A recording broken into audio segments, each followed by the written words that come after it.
पूज्य बापूजी की पालकी यात्रा भक्ति, सेवा और आत्मज्ञान की सजीव गाथा, हरि नाम का गूंजता स्वर, गुरु भक्ति का अनुपम ज्वर।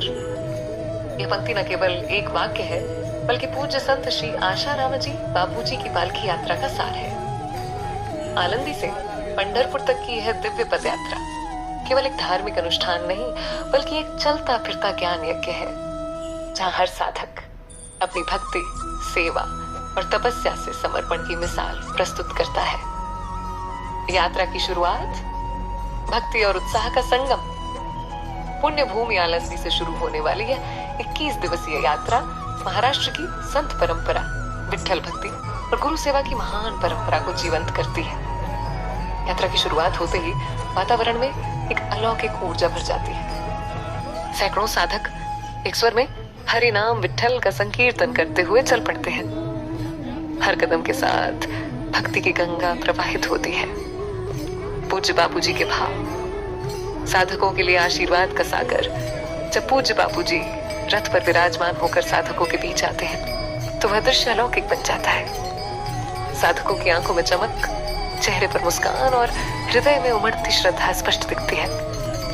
बापूजी के दर्शन मात्र से साधकों को वह आत्मिक शांति प्राप्त होती है, जो शब्दों में व्यक्त नहीं की जा सकती।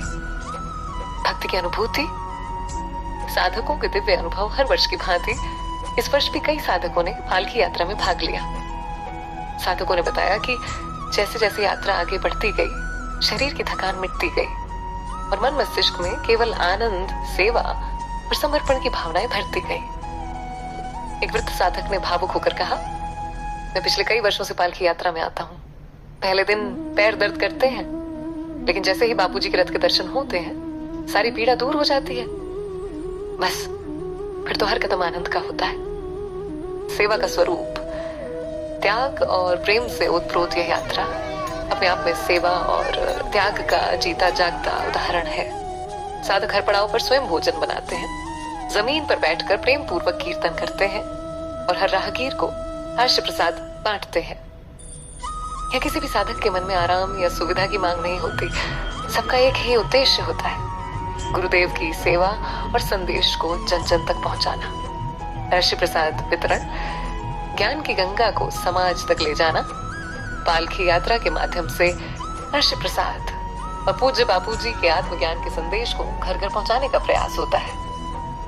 साधक स्टेशन, बस स्टैंड, मंदिरों, गांव गांव जाकर राष्ट्र प्रसाद वितरित करते हैं और लोगों को बापूजी के सत्संगों की जानकारी देते हैं। एक साधिका ने बताया, जब हम आश्रय प्रसाद बांटते हैं तो कई लोग पहले आश्चर्य करते हैं, फिर उनकी आंखों में श्रद्धा उतर आती है। ये सेवा करते हुए ऐसा लगता है जैसे हम भगवान के संदेशवाहक बन गए। एक युवा साधक कहता है, आज की पीढ़ी जहां मोबाइल और मनोरंजन में डूबी है, वहां मैं 21 दिन बापूजी की प्रेरणा से हर सांस को हरि नाम में लगा पाया।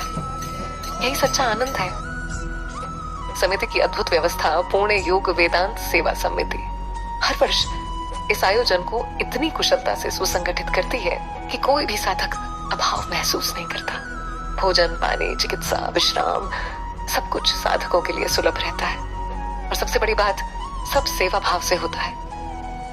पूज्य बापूजी ने भी इस बार विशेष रूप से पुणे योग वेदांत सेवा समिति की सराहना की। साधकों के भावपूर्ण भजन और कीर्तन, साधकों द्वारा गाए गए भजन, कीर्तन और आत्मिक गीत वातावरण को संगीतमय और भक्ति से परिपूर्ण बना देते हैं। ढोलक, मंजीरे और करताल की ध्वनि जब विठ्ठल विठ्ठल जय हरि विठ्ठल के गान से मिलती है, तो संपूर्ण वातावरण तीर्थ बन जाता है। पड़ाव पड़ाव पर पवित्रता का संचार, जहां जहां पालकी पहुंचती है, वहां के लोग श्रद्धा से स्वागत करते हैं। कई स्थानों पर ग्रामीण महिलाएं, बच्चे, वृद्ध सभी बापूजी के रथ के दर्शन के लिए उमड़ पड़ते हैं।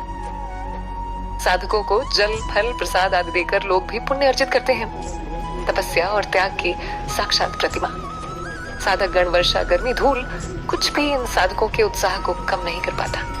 नंगे पैर, सिर पर पोटली और हाथ में कीर्तन की मंजीरा, यही है उनका आभूषण। न कोई आराम की मांग, न कोई शिकायत।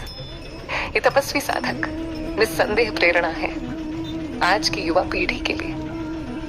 पुणे योग वेदांत सेवा समिति और सभी साधकों को शत शत वंदन, जिन्होंने इस आयोजन को सार्थक और भव्य बनाया।